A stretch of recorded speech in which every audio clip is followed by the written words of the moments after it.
Fala aí, fanático vascaíno, fanática vascaína, que bom encontrar você aqui para o nosso café, o primeiro dessa temporada 2024. Seja muito bem-vindo.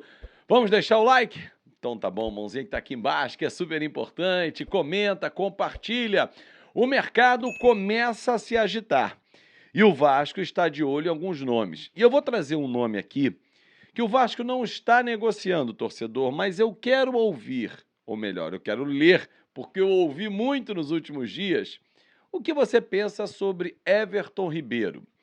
Azevedo tem negociação? O Vasco pode dar um chapéu no Flamengo? Não, não tem negociação. Mas por que eu quero tratar com você? Porque é um jogador de 34 anos. Será que o Vasco tem que ir ao mercado buscar um jogador experiente como Everton Ribeiro, que ainda dá um belo caldo, ou buscar um jogador na faixa de 25 a 28 anos? Eu quero ler a sua opinião aqui. Ontem, aliás, foi noticiado, deixa eu até ver quem foi, Arena Cruz Maltina, pelo portal Joga 10, de que o Vasco está disputando com Botafogo e Corinthians a contratação do Benjamin Roliezer, jogador do Estudiantes, jogador que inclusive já foi na outra janela citado também como o Vasco sendo um dos interessados.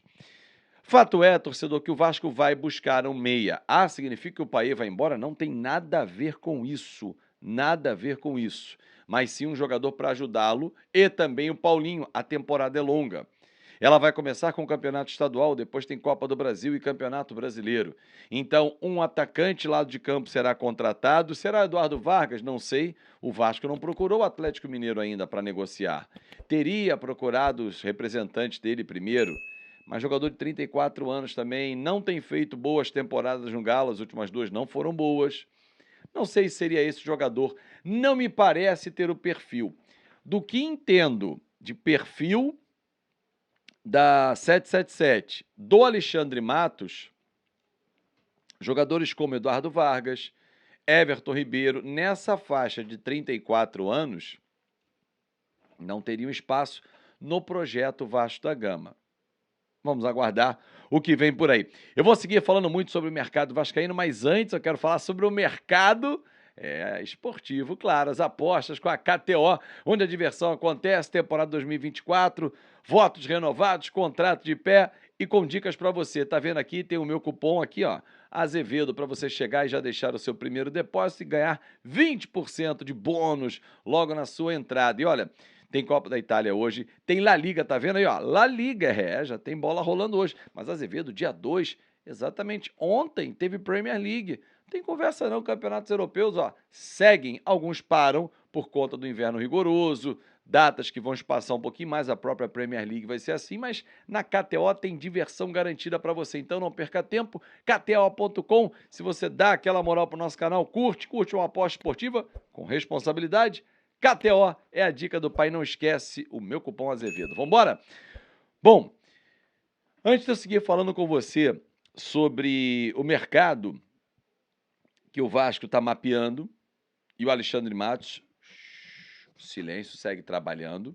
Não será surpresa se até o fim da semana ele anunciar pelo menos mais um reforço. Para mim não será surpresa, porque o homem está a todo vapor. O Vasco volta das férias dia 6. Então, sábado já tem representação. Na semana que vem, a viagem para a Punta del Leste. Mas eu quero dar uma dica muito especial para você, torcedor, da história do Vasco. Eu vou rodar aqui trechos, cortes, do documentário que está aqui no YouTube. E eu vou deixar também na nossa descrição.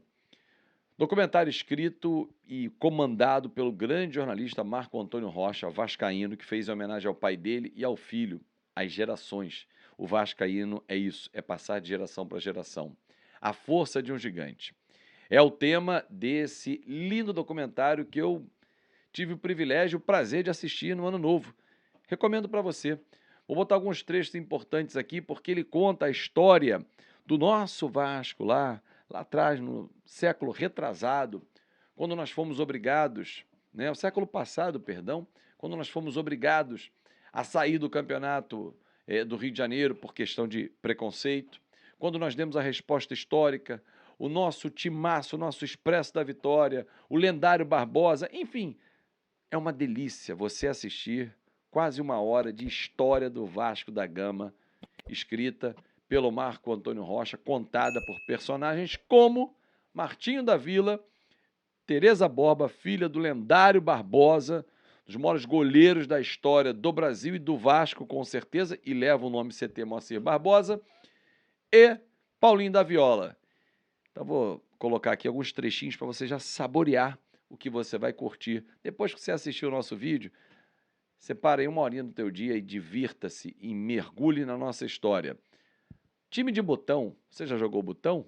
Paulinho da Viola tinha um time de botão do Vasco da Gama. E Martim da Vila? A história do Vasco sempre passou em São Januário, sabia? Politicamente, inclusive, o Brasil passou por lá. E Barbosa, que foi tão sacaneado por muitos.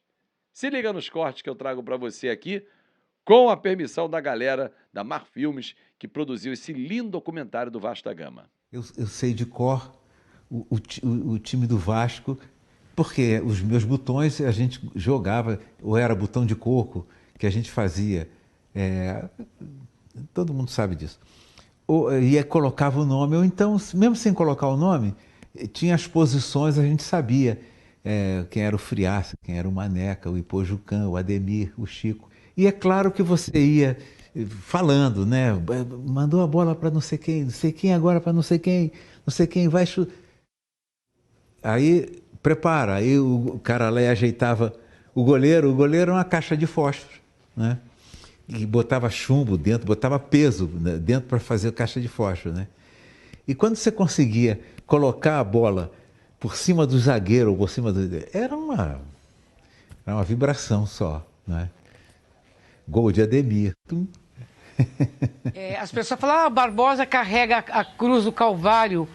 Eu falo, não, Barbosa nunca carregou a cruz do Calvário, ele carregava a cruz de Malta. O grande orgulho para ele era o troféu do Condor, aquele pássaro, né, do primeiro Sul-Americano de 48. O lugar mais importante do Rio de Janeiro era o Campo do Vasco. Tudo importante acontecia no Campo do Vasco. É sempre bom demais, demais, ter acesso à nossa história e mostrar. Eu assisti com o meu filho, o Lucas, 10 anos, ficou do meu lado, a gente assistiu. O Estevão, papai do Gui, assistiu com ele, com o Tony também, com outro filho. É muito legal, as crianças têm que saber a nossa história para poder contar. Ser vascaíno é muito mais do que torcer apenas para um time de futebol. Isso é um recado, esse é um recado que eu gosto sempre de passar para as futuras gerações. Para a gente fechar, o mercado está aquecido, o Vasco vai anunciar ainda um meia e um atacante lá de campo. E pode também trazer um volante. Jogadores titulares, ou para que o Ramon escale dessa forma. Mas que o Vasco está no mercado, tá. Agora, Everton Ribeiro, você gostaria de vê-lo no Vasco? Eu não vejo como perfil, mas o que eu recebi de perguntas e até montagens nesses últimos dias, olha, por isso que eu trouxe o tema para você também. Um grande abraço e até mais tarde. Hoje vai rolar live, hein? 7 da noite, live geral, com a galera, para a gente bater papo e com presente. E na sequência, live exclusiva com os membros do nosso canal. Um grande abraço, um ótimo 2024 e tamo juntos com a KTO e com você. Tchau!